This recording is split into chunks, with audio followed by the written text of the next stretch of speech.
Maldives is a tropical island nation located in the Indian Ocean. It's an archipelago that is made up of 27 atolls, which are rings of islands created from coral reefs. The Maldives is extremely small, consisting of only 1,190 coral islands that make up only 115 square miles of land. However, many locals consider ocean between the islands to be part of the Maldives as well, covering over 35,000 square miles. With an economy supported almost entirely by fishing and tourism, Maldives has a special connection with the ocean.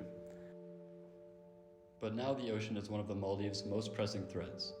According to UNICEF, 80% of the country will be underwater by the year 2050, making it almost uninhabitable for the 500,000 people who call this nation their home. The Maldives will be one of the first countries to suffer the seemingly faraway effects of global warming. Global government action needs to be taken to combat climate change because the Maldives, a country that produces one of the lowest carbon emissions per capita, is on the brink of extinction because of rising sea levels that is caused by an overwhelming production of carbon emissions from the largest countries in the world. Before we can get into how action could be taken, the topic of climate change must be addressed. For those that don't know, climate change is a long-term increase in the Earth's local, global, and regional climates. While this does happen naturally, in the past century, climate change has greatly increased due to human activity. And according to NASA, 2022 was the 5th hottest year ever recorded in human history. Most of global warming is caused by carbon dioxide, which is produced as a byproduct of human industry, caused by things such as our transportation like cars and how we make our energy in factories and such. According to the World Bank, the Maldives produces 3.97 tons of carbon dioxide per capita per year, which is insanely small compared to the US, who produces 14.24 metric tons of carbon dioxide per capita per year. The Maldives unfairly has to face the first dire consequences of climate change, even though they only produce 20% of the amount of carbon that bigger nations do, but they're still forced to bear the brunt of climate change before anybody else. The Maldives doesn't heavily rely on manufacturing, which greatly contributes to global warming. The EPA estimates that factories contribute to 24% of all greenhouse gas emissions. The Maldives doesn't have anywhere near as much production as the US, Japan, Russia, China, and India, which are the top 5 carbon producers. Another environmental issue the Maldives faces is coral bleaching. According to the NOAA, coral bleaching is a phenomenon that takes place when the water temperatures increase, causing coral to expel the microorganisms inside the coral's calcium carbonate structure.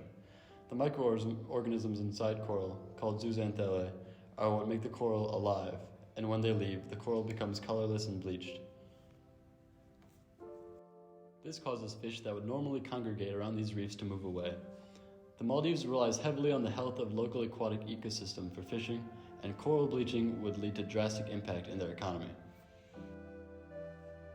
While the Maldives is at the most risk for global warming, according to the World Bank, 75.2% of the Maldives' GDP comes from its exports.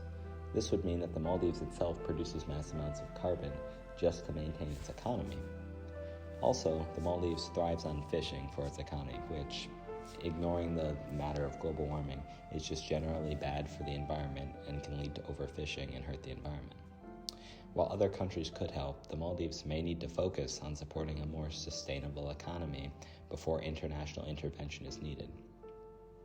Even though this is true, the carbon amount the Maldives does produce, even if it's high for its small population, is still way less than big countries like the US, Japan, China, Russia, and India, which are the top 5 carbon producers in the world.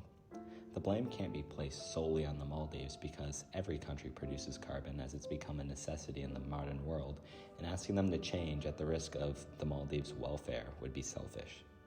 While other countries such as the Netherlands are also at a great risk of sinking, and they are important, the Maldives has more minimal options to mitigate the problem of climate change. Leaving the problem for the Maldives to solve would not only be unproductive, as global warming is a world issue, but it puts the Maldives in a position where it is barely unable to help itself.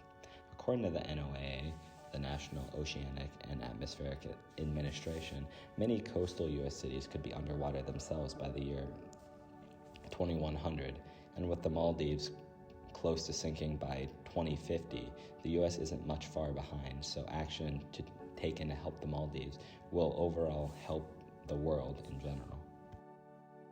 Some action is already being taken by the Maldives government with the help of the Dutch Docklands Company.